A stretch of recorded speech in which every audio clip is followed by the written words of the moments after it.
Hey, in this video, I'm going to show you how to remove the first element from a JavaScript array. So the JavaScript array object has a built-in method called shift that you can use to remove the first element from an array. To use it, you simply need to call the method from the array you want to change.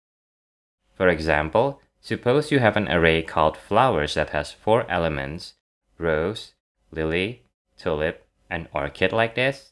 To remove the first element rose from the flowers variable, we need to create a new variable called removedFlower equals flowers.shift like this.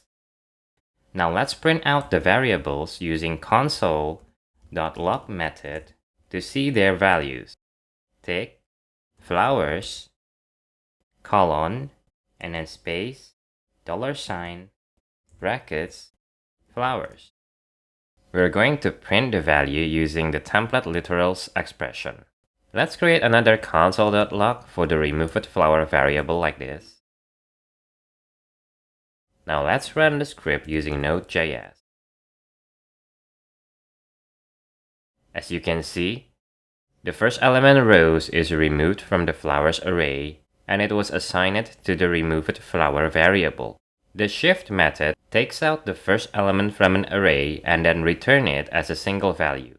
If you don't need the first value anymore, you can call the shift method without assigning the result into a variable. Now if we remove removedFlower like this, and there you go. The first element is removed from the array by simply calling the shift method. And that is the easiest way to remove the first element from an array in JavaScript.